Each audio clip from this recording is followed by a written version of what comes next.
आहे, ज्यांचं ध्येय नारायण आहे, अशांना धन्यता दिली पाहिजे.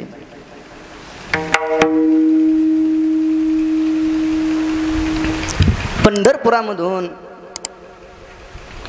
माऊली महावैष्णव भगवान श्री ज्ञानोबारायण, संत श्रेष्ठ सोपान काका, निवृत्ती दादा, आईसाहेब मुक्ताई, नामदेव महाराज या सकल साधू संतांनी तीर्थयात्रेला जात असताना संत श्रेष्ठ कबीर महाराज यांना एक पत्र असं पाठवलं. कबीर महाराज, आम्ही तुमच्या घरी भोजनासाठी, आम्हाला काय करा, भोजनाची तुम्ही तयारी करा.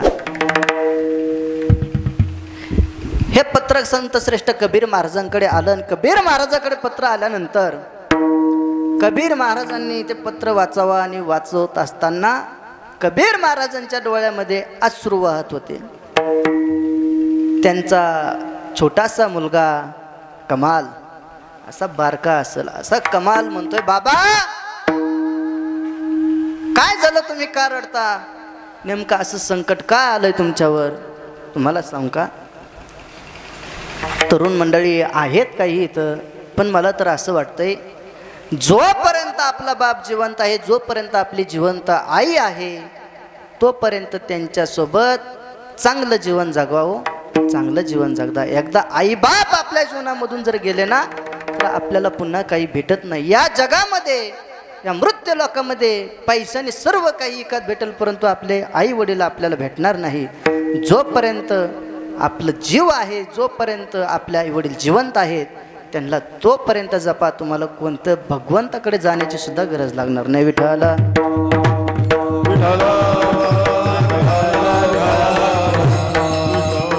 या छोट्या कमलाने म्हणावा, बाबा काय झालं तुम्हाला, का तुम्ही रडता.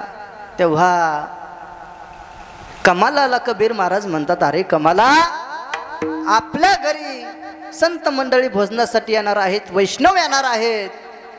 वैष्णव, मग बाबा काय अडचण आहे, पण भोजन करण्यासाठी येणार आहेत, परंतु आपल्या घरी त्यांना भोजन करून घालण्यासाठी आपल्याकडे काही शिदा नाही, शिदा नाही.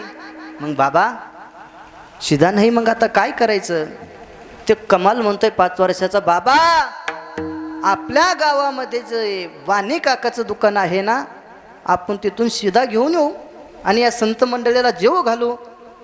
असं बोलल्यानंतर कबीर महाराज अजून पुन्हा म्हणतात, अरे कमाला, ज्या वाणी काकाच्या दुकानामधून आपल्याला शिदा आणायचा आहे, त्यासाठी आपल्याला काय लागेल, पैसा लागेल. मायबापांनो, काही काळापूर्वी, काही दिवसापूर्वी, काही वर्षापूर्वी प्रत्येक गावामध्ये एक वासुदेव यायचा सकाळ सकाळ. आणि वासुदेव आल्यानंतर तेव्हा पहिल्या माता मावल्या पाठ उठायच्या, दारामध्ये सडा, रांगोळी, तुळशीला पाणी, देवपूजा करायचे, असा हा पहिला क्रम होता. पण आता आहे का तसं शहरामध्ये जा. आता शहरातली सकाळ कधी कधी 10 वाजता असते. शेवटी ह्या खेड्यागावामध्ये अजून सुद्धा काही परंपरा जपून आहेत. आणि माता माऊल्यांनो, तुम्ही सुद्धा सगळ्यांना तसं सांगा, कसं ह्या खेड्यामध्ये आहे, कसं काही नाही. ते वासुदेव यायचा, मी जास्त वेळ काय लांब येत नाही. वासुदेव सकाळ सकाळ यायचा आणि सकाळ सकाळ आल्यानंतर भजन म्हणायचा. पण माता माऊल्यांनो, बाबा तुम्ही आता मला सांगा, आता वासुदेव येतो का. सकाळ सकाळचा अवस्था कोण येतो, पाऊवाला आहे ना माझ्याकडे सांगायला. सकाळ सकाळ कोण येतो, पाऊवाला येतो. पण ते वासुदेव आल्यानंतर काय, भजन, सारखं भजन. अहो कसं भजन सांगायचं का मला. फक्त कबीर महाराजांना वाणी काकाच्या दुकानातून शिदा आणायचा होता, त्यासाठी पैसा नाही. आणि मनुष्याच्या जीवनामध्ये जर पैसा नसेल तर आपलं सुद्धा आपल्याला जवळ घेत नाही. विठ्ठल विठ्ठल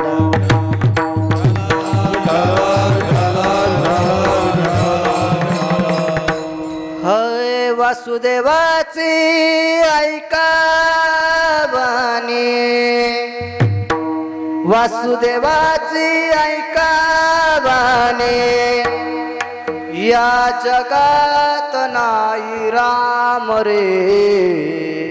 काय म्हणतात महाराज, अरे जीवन जगत असताना जो पैसा काम करतो ना, ते बाकी तुमचं माणुसकी सुद्धा काम करीत नाही.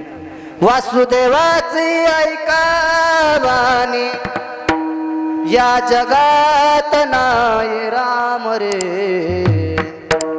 दाम करे काम वेडा दाम करे काम दाम करे काम वेडा दाम करे काम दाम करे काम वेडा दाम करे काम दाम करे काम दाम करे काम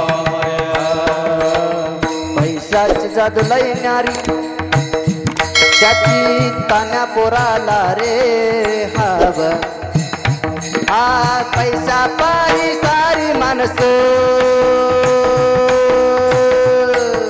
पैसा पायी सारे माणस यात पैशाची झाली गुलाम रे दाम करी काम वेडा दाम करी काम दाम करी काम वेडा दाम करी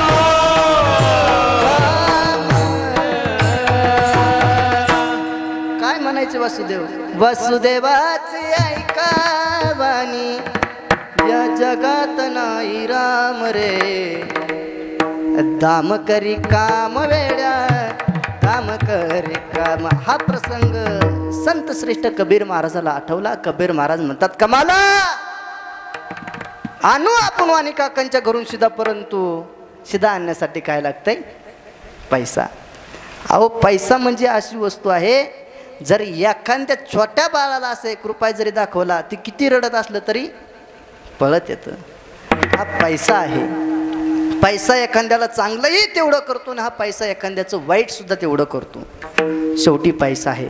पण मला वाटतंय मायबापांनो पैसा जरी सर्वस्व काही असला तरी जीवन जगत असताना आपण तो पैसा सोबत नेणार आहोत का? सांगा ना, सोबत नेणार आहोत का? जीवन जगत असताना जर कार्य कसं करायचं असेल आदरणीय बाबासारखं कार्य करा. तेच या जगामध्ये पाठीमागं राहणार आहे. आपलं घर राहणार नाही. तुम्हाला सांगू का आपलं जीवन जगत असताना आपण मरणार आहोत परंतु रस्ते तसे राहणार आहेत. आपण जाणार आहोत परंतु हे घर तसे राहणार आहेत. आपण जाणार आहोत हे जग सोडून हे मृत्यू लोकांमधून जाणार आहोत परंतु हे सर्व काही सगळं जाग्यावर राहणार आहे. मग एवढा अट्टहास का करायचा? जीवन जगत असताना आपल्या जीवनामधले 2 पैसे जर आपण 100% जर काही कमवत असेल त्याच्यातला 1% या साधू संतांच्या मंदिरासाठी त्याच्यासाठी खर्च करा. जीवनामध्ये काही कमी पडणार नाही. विठाला विठाला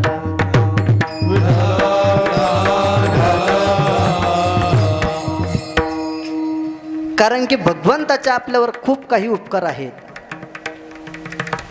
सांगू का किती उपकार आहेत? वय झाल्यानंतर एका आजोबाचं दुखायला लागलं आणि दुखायला लागल्यानंतर ते आजोबा हॉस्पिटलमध्ये गेले. मी जास्त वेळ काही घेणार नाही. हॉस्पिटलमध्ये गेल्यानंतर ते चांगले 10 ते 15 दिवस ॲडमिट राहिले. 15 दिवस ॲडमिट राहिल्यानंतर त्यांना आता बरं वाटायला लागलं म्हणून डॉक्टरांनी काय केलं, सुट्टी करायची. म्हणजे तुम्हाला डिस्चार्ज द्यायचा आहे. मग डॉक्टर साहेब त्या बाबांकडे आले. बाबाला म्हणतात बाबा तुम्हाला बरं वाटतंय का? बाबा म्हणतात हो बरं वाटतंय. बरं ठीक आहे बाबा हे पहा एवढं असं बिल झालं याच्यावर सही करा आणि पेमेंट करा हॉस्पिटलचं. तेव्हा बाबा रडायला लागले. लक्ष देऊन ऐका. बाबाच्या डोळ्यामध्ये अश्रू आले आणि बाबा म्हणतात डॉक्टर साहेब 15 दिवसाचं एवढं 10 लाख रुपये बिल झालं? हो बाबा. बाबा रडायला लागल्यानंतर डॉक्टरांना सुद्धा वाटलं की बाबांकडे काही पैसा वगैरे नसेल, बाबा गरीब आहेत का? डॉक्टर साहेब प्रश्न करतात बाबा तुमच्याकडे जर पैसे नसेल तर राहू द्या, मी तुमचा मुलगा म्हणून मी तुम्हाला पैसे तुमचे माफ करतो, तुम्ही घरी जा. पण बाबा म्हणतात अहो डॉक्टर तुम्हाला पैसे काय 10 लाख काय, मी 15 लाख रुपये तुम्हाला देतो. मला फक्त एवढंच म्हणायचंय तुम्ही माझा हा देह फक्त तुमच्या हॉस्पिटलमध्ये 15 दिवस तुम्ही जगवला. तुम्ही 15 दिवस माझ्या देहाची सेवा केली. तुम्ही 15 दिवस माझा देह जिवंत ठेवला तर तुम्ही 15 लाख रुपये बिल घेता. पण माझ्या भगवान श्री पांडुरंग परमात्म्याने मला आज 75 वर्ष झालंय की मला आज त्यांनी जगवलं. म्हणजे त्याचे माझ्यावर किती उपकार आहेत. कळालं? त्याचे माझ्यावर किती उपकार आहेत. म्हणून या भगवंतासाठी काहीतरी करा. जर आपल्या परिसरामध्ये काही मंदिरं असतील हे धर्मासाठी काहीतरी करा, तेच आपल्या सोबत येणार आहे. विठ्ठल विठ्ठल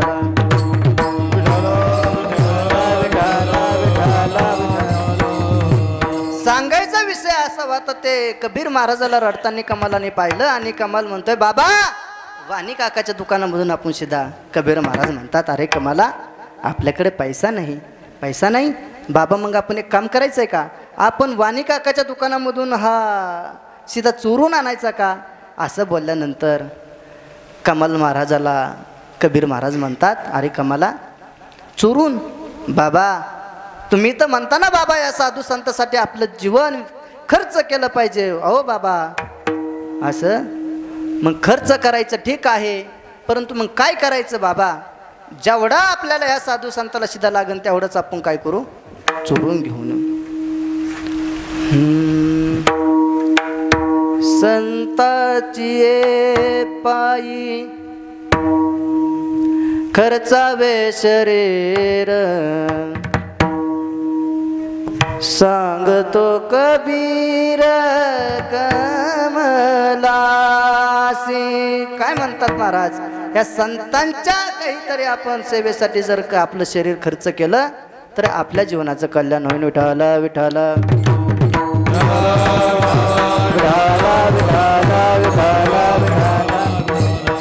जातात दोघं आपल्या वाणी काकांच्या दुकानामध्ये गेल्यानंतर माय बापांनो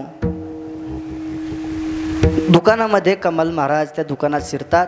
आतमध्ये गेल्यानंतर जेवढा सीधा लागेल तेवढा घेतात, बाहेर वडिलांकडे देतात. आणि पण कमाल महाराजांच्या मनामध्ये असा विचार होतो की म्हणतात, आपण चोरी करावं. आपण चोरी करत असताना काय करू, आपण या वाणी काकाला सांगून जाऊ. कमालाने मोठ्याने आवाज दिला, वाणी काका तुमच्या दुकानामध्ये चोर शिरलेत व वाणी काका. असं बोलल्यानंतर ते दुकानदार सावध झाला.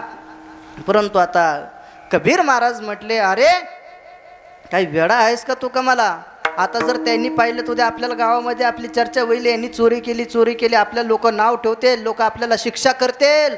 असं बोलल्यानंतर मग काय म्हणावा. कमाल महाराज म्हणते, बाबा तुम्हीच तर म्हणता ना या संतांच्या सेवेसाठी, या संतांच्या जीवासाठी आपलं शरीर खर्च झालं पाहिजे. मग एक काम करा बाबा, तुमच्या हातामध्ये जी तलवार आहे ना तिने काय करा, माझं मुंडकं छेदून टाका. मला सांगायचंय धन्यता महाराज कोणाला देतात, माझं मुंडकं कापून टाका. हा या असंच कबीर महाराज येतात घरी आणि घरी आल्यानंतर त्यांच्या घरी साधू संत येतात. त्यांचं भजन चालू आहे, गायनाचे उडे आपुलिया चंदे, गायनाचे उडे आपुलिया चंदे, गायनाचे उडे आपुलिया चंदे, गायनाचे उडे आपुलिया चंदे. मनाचे आनंदे आवडीने, मनाचे आनंदे आवडीने, गायनाचे उडे आपुलिया चंदे, गायनाचे उडे आपुलिया चंदे.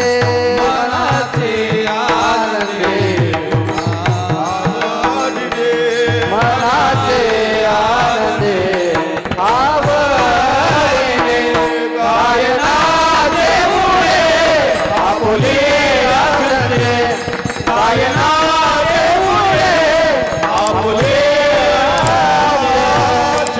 आपुलिया चंदे.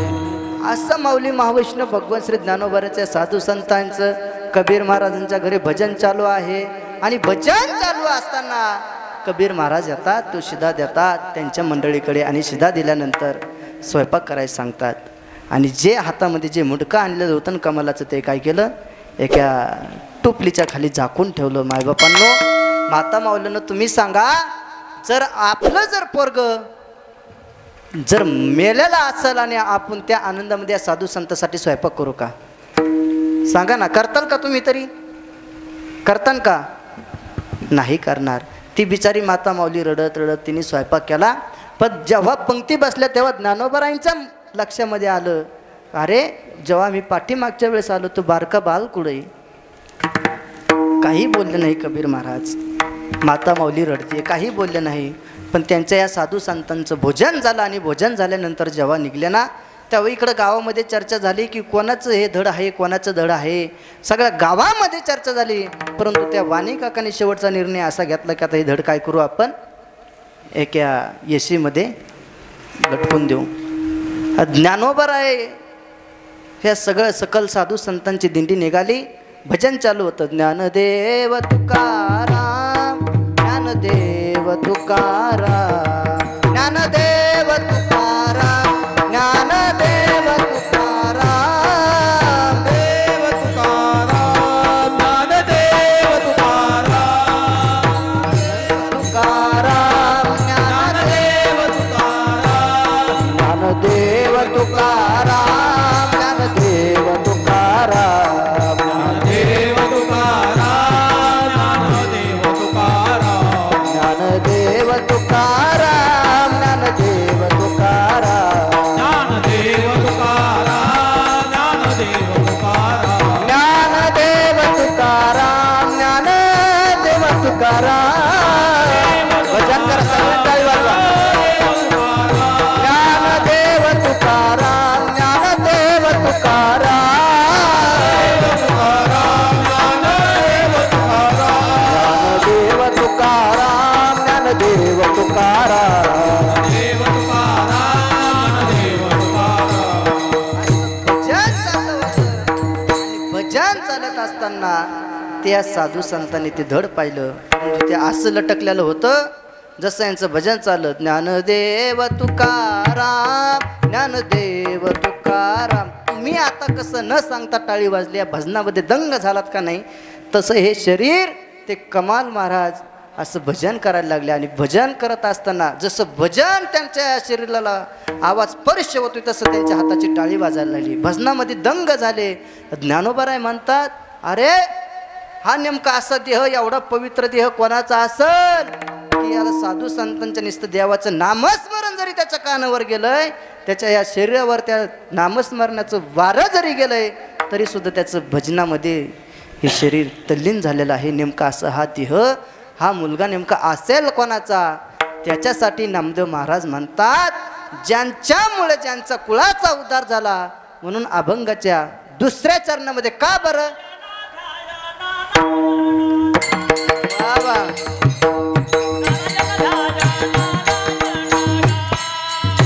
हे नारायण गाय, नारायण गाय, नारायण गाय, नारायण गाय.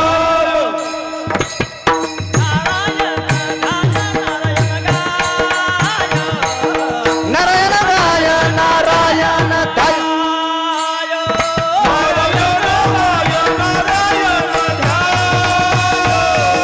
नारायण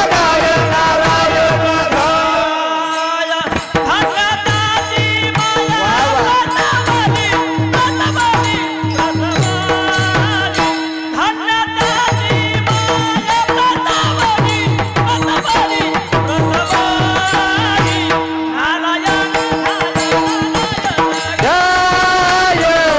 नारायण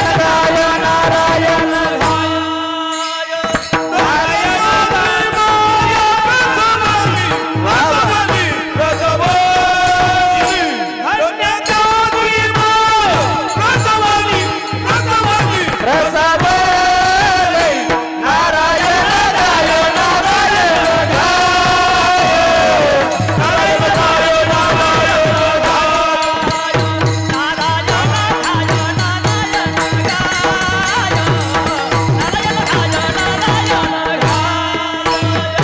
नारायण नारायण गाय, नारायण गाय, धन्यवादी माय प्रसावली.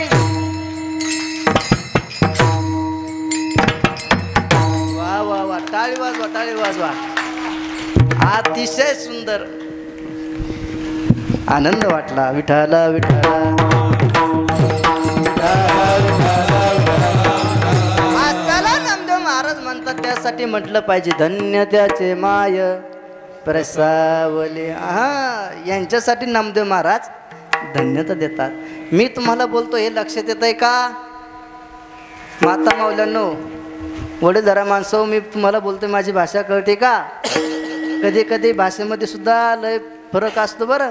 मी जळगावला खानदेशमध्ये कीर्तनाला गेलो आणि कीर्तनाला गेल्यानंतर माझ्यासोबत असंच वैभव महाराज समर्थ महाराज होते बरं का दादा. आणि आम्हाला आता कसं आळंदीवरून मी सकाळी निघलो, आळंदीवरून आल्यानंतर आजचा म्हणजे माझा गुरुवार असतो. गुरुवार आता कसं आदरणीय ठोंबरे दादा म्हटले की तुम्ही काय करा, पहिलं जेवण करा. पण मी म्हटलं अजिबात नाही. बाबा काय म्हटले, आपण कशासाठी आलो? जेवणासाठी नाही, तुम्ही कीर्तन करण्यासाठी, काहीतरी ज्ञानदान करण्यासाठी. भोजन आपल्याला कुठं भेटतंय, परंतु आपल्या नियमामध्ये बदल झाला नाही पाहिजे. म्हणून बाबा ठोंबरे दादा म्हटले तुम्ही काय करा, कीर्तन करा आधी. ठीक आहे. असंच कीर्तन झाल्यानंतर आम्ही सुद्धा जेवणासाठी बसलो जळगावमध्ये. आणि बसल्यानंतर एक माता माऊली आली. आम्ही हात वगैरे धुतला आणि हात धुतल्यानंतर माता माऊलींनी स्वयंपाक वाढल्यानंतर आमचं जेवण अर्ध्यामध्ये आलं. तेवढ्यात ते माता माऊली काय म्हटली माहीत आहे का, बाबा तुम्हाला तडका आणू का, तडका देऊ का? मी म्हटलं आजपर्यंत असं नेमकं तडकं म्हणजे काय, पण मी लय हुशार बरं का बाबा. मी म्हटलं वैभव महाराज आणा बरं, आईसाहेब वैभव महाराजांना त्यांना आवडतो तडका. मी असं बोलल्यानंतर ती माता माऊली पुढं काय घेऊन आले, हिरव्या मिरचीचा ठेसा. किती सोपं होतं. जर आधीच ते मला म्हणले असते महाराज हिरव्या मिरची ठेसा आणू का, मी आनंदाने म्हणलं असतं आणा. पण भाषामध्ये कधी कधी प्रॉब्लेम होतो. तुम्हाला कळतंय ना, कळतंय ना. आता इथं तरुण मंडळी नाहीत. पहिल्या शाळा म्हणजे कशा असायच्या, एकदम लिंबाच्या झाडाखाली. अनेक जुन्या मराठी शाळा होत्या. आता इंग्लिश स्कूल वगैरे आलंय. आणि मग असं करत असताना पहिले सर लोकसुद्धा हुशार होते. पोरांची एकदा दुपारची सुट्टी झाली, भात खाल्ला का, मास्तरसुद्धा शर्ट वगैरे काढायचं, निवांत आराम करायचे. पोरं तोपर्यंत खेळायला जाणार, सगळा आनंद लुटणार. पण आता तसं नाही राहिलं बरं का. पण असं करत असताना शाळाचं दुपारची सुट्टी झाली आणि एक पोरगं तिकडं मुगाच्या शेंगा खाण्यासाठी गेलो. एक पाठीमागच्या वावरामध्ये शाळेच्या मुगाच्या शेंगा खाण्यासाठी गेलो आणि त्यांनी तेवढ्याच साहेबाची गाडी तिकडून येताना पाहिली. ते आता सरांचं सुद्धा दुपारचं जेवण झाल्यामुळं सरांचा नियम काय होता, दुपारी जेवण झाल्यानंतर थोडा आराम करायचा. शर्ट वगैरे काढलेला होता. साहेबांची गाडी आलेली दिसल्यानंतर ते पोरगं पळत आलं, म्हणतंय गुरुजी, अहो गुरुजी आपल्या शाळेमध्ये साहेब येतात, साहेब येतात. असं बोलल्यानंतर गुरुजी घाबरले. गुरुजी म्हणले अरे साहेब येतात. पोरं सगळे वर्गामध्ये बसले. गुरुजी सुद्धा उठले. गुरुजी म्हणतात पोरा हो, याला छाती म्हणतात, पोरांनो याला दंड म्हणतात, पोरांनो याला खांदा म्हणतात. असं शिकित होते सर तर उघडे. मग ते साहेब आले, म्हटले आजपर्यंत माझ्या जीवनामध्ये मी माझ्या 20 वर्षामध्ये मी एवढ्या शाळा तपासल्या, परंतु पोरांचं एवढं कल्याण व्हावा, पोरांना एवढी माहिती मिळावा असे शिक्षक मी आजपर्यंत पाहिले नाही. म्हणून या शिक्षकाला पुरस्कार. कळतंय का? जाऊ घरी. विठाला विठाला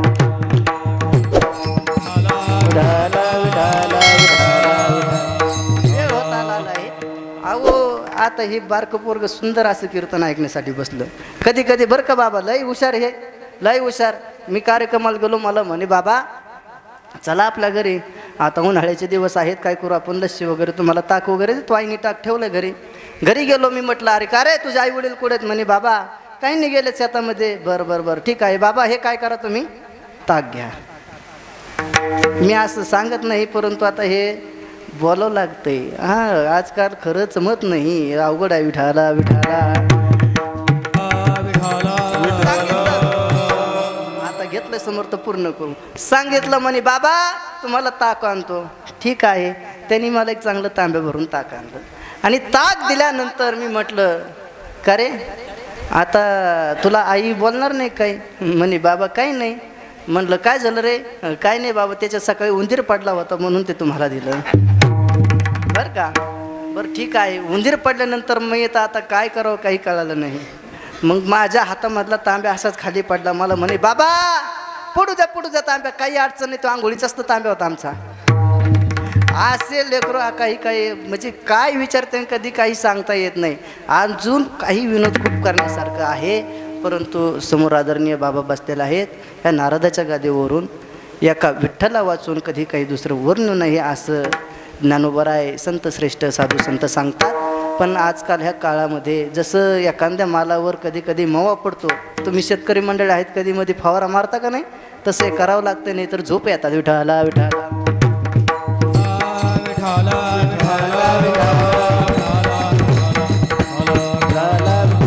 नामदेव महाराज म्हणतात कोणाला धन्यता दिली पाहिजे, संत श्रेष्ठ कबीर महाराजांच्या पत्नीला धन्यता दिली पाहिजे. धन्य त्याची माता प्रसावली. अहो कोणाच्या कुळाचा उद्धार झाला. जगद्गुरु संत श्रेष्ठ तुकाराम महाराजांचा हा बीज उत्सवानिमित्त कार्यक्रम आहे. महाराज जगद्गुरु तुकोबरायांचे वडील गोलोबा सांगतात, देवा मी तुला आजपर्यंत काही मागितलं नाही आणि मागणारही नाही, परंतु आईसाहेबांना सुद्धा वाटलं की आता आपण सुद्धा भगवंताच्या वारीला जायला पाहिजे. आईसाहेब गेल्यानंतर आईसाहेबांना मनामध्ये विचार आला. कनकाई मातेला म्हणतात, कनकाई आईसाहेब म्हणतात, देवा तुला मी काही मागायसाठी नाही आले, फक्त त्यांच्या मनामध्ये विचार आला की देवा तुझी वारी अखंड चालू राहण्यासाठी एखादा चांगला असा पुत्र दे. तुझी वारी चालू राहण्यासाठी काय कर, मला चांगला असा पुत्र दे. भगवान श्री पांडुरंग परमात्मा हसले आणि रुक्मिणी आईसाहेब आल्यानंतर पुन्हा बोलोबा दर्शनासाठी गेले आणि भगवान श्री पांडुरंग परमात्मा हसल्यानंतर आता काय वाटलं, बोलोबाला नक्की काहीतरी कनकाईनी मागितलंय. तिला सांगितलं होतं आधी काही मागू नव्हतो, परंतु मागितलं. मग मागितल्यानंतर काय बरं दिला ना, असं एक गोंडस असा पुत्र दिला. त्याच्या जीवनामध्ये नेहमी परमार्थ, ज्याच्या जीवनामध्ये नेहमी खरंपण, असं हे गोंडस असं पुत्र दिला. जगद्गुरु तुकोबरायांची श्रीमंती पाहिली तर ती आपल्यासारख्याने ज्यांचे शिष्य जर छत्रपती शिवाजी महाराज असतील तर मग ते जगद्गुरु किती मोठे जगद्गुरु. अशा या जगद्गुरु तुकोबरायांच्या जीवनामध्ये परमार्थाची ओढ लागली. जरा तुम्हाला सांगाल मी, अजून चरित्र सांगण्यासाठी खूप मुळापासून भरपूर काही आहे, परंतु आपल्याकडे टाईम नाही. महाराजांच्या जीवनामध्ये अनेक काही त्यांच्या जीवनामध्ये त्यांनी साध्य केलं, परंतु त्यांच्या लक्षामध्ये आलं की आता आपण संसार केला, आपल्याला आता लेकरूबाळ झाला, आता आपण काय केलं पाहिजे, भगवंताचं नामस्मरण केलं पाहिजे, भगवंताची साधना केली पाहिजे, भगवंताची प्राप्ती आपण करून घेतली पाहिजे. त्यांच्या जीवनामध्ये त्यांच्या मनामध्ये विचार आला आणि ते भगवंताचं नामस्मरणासाठी प्राप्त झाले. मायबापांनो, जगद्गुरु तुकोबरायसोबत 14 टाळकरी असायचे. त्यातील एक शोभा ठाकूर. परमार्थ करत असताना जेवढं चांगलं होतं तेवढं कधी कधी वाईट सुद्धा होतं. महाराजांच्या जीवनामध्ये कीर्तनं वगैरे महाराज भगवंताची प्राप्ती करायला लागले, ते टाळकरी त्यांच्यासोबत यायला लागले. परंतु त्या शोभा महाराजांच्या पत्नीला असं वाटलं, काय हे जगद्गुरु तुकोबरायसोबत येडं झालंय माझा नवरा, रोजच माझा पती कीर्तनाला जायला, घरी काही संसार पाहणार, प्रपंच पाहणार. तिने काय केलं, गोड बोलून सांगितलं, म्हणे अहो तुम्हाला आज कीर्तनाला जायचंय ना, मग कीर्तनाला जर जाता असताना तुम्ही येताना काय करा, महाराजांना आपल्या घरी घेऊन या. आता चांगल्या मनाने बोललं का वाईट मनाने बोलवलं याचा आपण सिद्धांत नंतर पाहू. महाराजांना शिवबा महाराज घरी घेऊन येतात आणि घरी आल्यानंतर जेव्हा जगद्गुरु तुकोबरायांना त्यांचा विधी उरकण्यासाठी महाराज बाहेर जातात, त्यांच्या जीवनामध्ये फक्त भगवंताचं नाव स्मरण, पांडुरंग पांडुरंग पांडुरंग पांडुरंग, एवढंच नामस्मरण त्यांच्या जीवनामध्ये. असं महाराज घरी आल्यानंतर त्या ज्या माता माऊलींनी महाराजांना घरी बोलवलं होतं ना, का माझ्या मालकाला सारखं कीर्तनाला नेतोय म्हणून तिने काय केलं, एक रात्रीच्या 12 वाजल्यापासून एक असं गरम पाण्याचं असं एक पातेलं ठेवलं आणि ते एवढं गरम पाणी केलं की मायबापांना त्या गरम पाण्याच्या हांड्यामध्ये जर एखादा खडा जरी टाकला त्या खड्याच्या 2 भांगा व्हावा एवढं गरम पाणी केलं. महाराज जेव्हा स्नानासाठी बसले ना तेव्हा ते महाराजांच्या अंगावर गरम पाणी ओतलं आणि गरम पाणी ओतल्यानंतर महाराजांच्या जीवनाची अशी काय दशा झाली, महाराज त्यांची काया जळू लागली, भगवंताकडे धावा करतात. ते पांडुरंगा जळे माझी काया लागला बनवा, जळे माझी काया लागला बनवा, बनवा, धावे केशवा माय बापा, माय बापा, केशवा माय बापा. हाय जळे माझी काया लागला बनवा,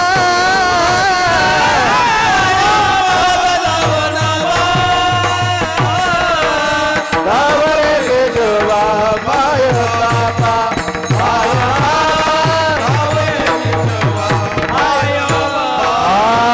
जळे माझी काया. काय म्हणतात महाराज जय हो. देवा, अरे मी तुझी खरी सेवा करतो म्हणून माझ्या या जीवनामध्ये तू दुःख आणलं का देवा? जेव्हा माझ्याकडे काही नव्हतं म्हणून तू माझ्यावर तू वेळ असे आणलीस का रे देवा? सांग ना देवा, माझ्याकडून काय चुकलं? अरे देवा, माझी पत्नी अन्न अन्न करता मेली तरी मी सुद्धा माझ्या जीवनामधला परमार्थ बंद केला नाही देवा. अरे सांग ना, मी काय वाईट केलं तुझं देवा? का अशी माझ्यावर वेळ आणली तू देवा? अहो, महाराजांनी देवाकडे धावा केला आणि धावा केल्यानंतर महाराज म्हणतात, देवा धाव रे केशवा,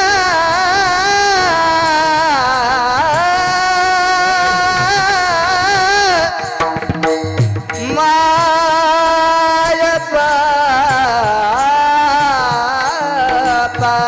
धाव रे केशवा माय बापा, धाव रे केशवा माय बापा, गळे माझी काया बनवा, जळे माझी काया बनवा,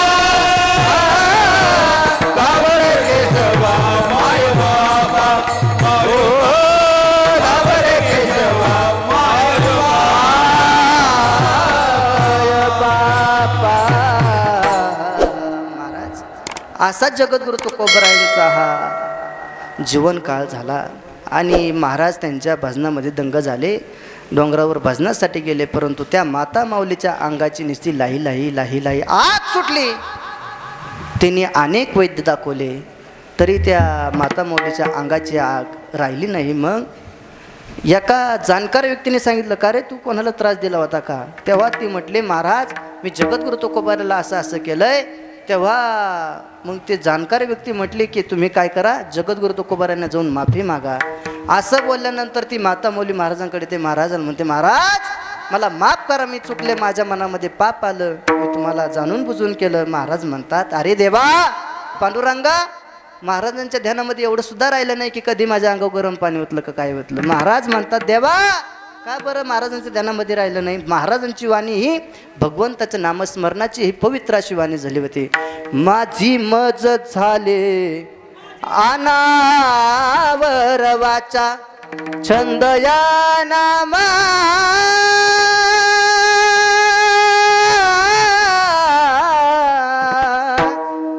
नामाचा घेत असे, माझी मज झाली. काय म्हणतात महाराज, महाराजांची वाणी भगवंताच्या नामामध्ये दंग झाली. पण महाराजांचा जीवनकाळ, महाराजांची एक काळ अशी भरपूर अशी श्रीमंती होती, परंतु महाराजांचा एक काळ असा झाला की महाराजांच्या गळ्यामध्ये जो विणा होता ना, त्या विण्याला तारा सुद्धा नीट नव्हत्या राहिल्या. जगद्गुरु तुकोबरायांच्या पत्नीचा हिसाबांचा अभंग आहे. जाता पंढरीसी स्वामी माझा. काय म्हणतात महाराज, फुटकाच विना त्याला दोन तारा, फुटकाच विना त्याला दोन तारा. जाता पंढरीसी स्वामी माझा, माझा जात पंढरीसी स्वामी माझा. काय म्हणतात महाराज? महाराजांच्या हातामध्ये दगडाचे टाळ आहेत, महाराजांच्या गळ्यामध्ये जो विणा आहे त्याला तारा सुद्धा दोनच आहेत. असा महाराजांचा. लोकांमध्ये जर पुन्हा संत दुसरे होऊ शकत नाही अशा संताकडे जे आपल्याला विण्याची ही परंपरा काही माहीत नाही, काही नाही. बघा आपलं नाचायचं नुसतं, ते विण्याचे काही त्यांना कळानं माहिती माहीत नाही, काही नाही. माझा हा बोलण्याचा अधिकार नाही बाबा, पण आजकाल हे बोलावं लागलं आहे. कारण की वारकरी संप्रदायामध्ये अनेक यांनी अनेक नवीन काही काढत चालले आहेत. त्याच्यामुळे हे सुधारणा झाली पाहिजे. बाबांसाठी एकदा जोरात तुम्ही टाळी वाजवा. त्यांच्यामुळे हे आज सगळं काही आहे. प्रातस्मरणीय सद्गुरू निगमानंद बाबा यांची सुद्धा आपल्यावर कृपा आहे. भगवान श्री दत्तात्रय प्रभूची आपल्यावर कृपा आहे. आणि मी तुम्हाला सांगतोय, कोणाचे माय जर धन्य असेल तर महाराज म्हणतात ज्याच्या कुळाचा उद्धार झाला ना, असे जगद्गुरु तुकोबरा यांचं म्हणा, नामदेव महाराज म्हणा, संतश्रेष्ठ सावता महाराज म्हणा, अनेक जर साधू मंडळी असतील, संतश्रेष्ठ निगमानंद बाबा, असे ह्या साधू संतांच्या आईवडिलांना धन्यता दिली पाहिजे. त्यांची माय मात्र महाराज जेव्हा त्यांचे प्रसवलीन त्यांच्या कुळाचा उद्धार प्रसवलित या कुळाचा उद्धार, प्रसवलित या कुळा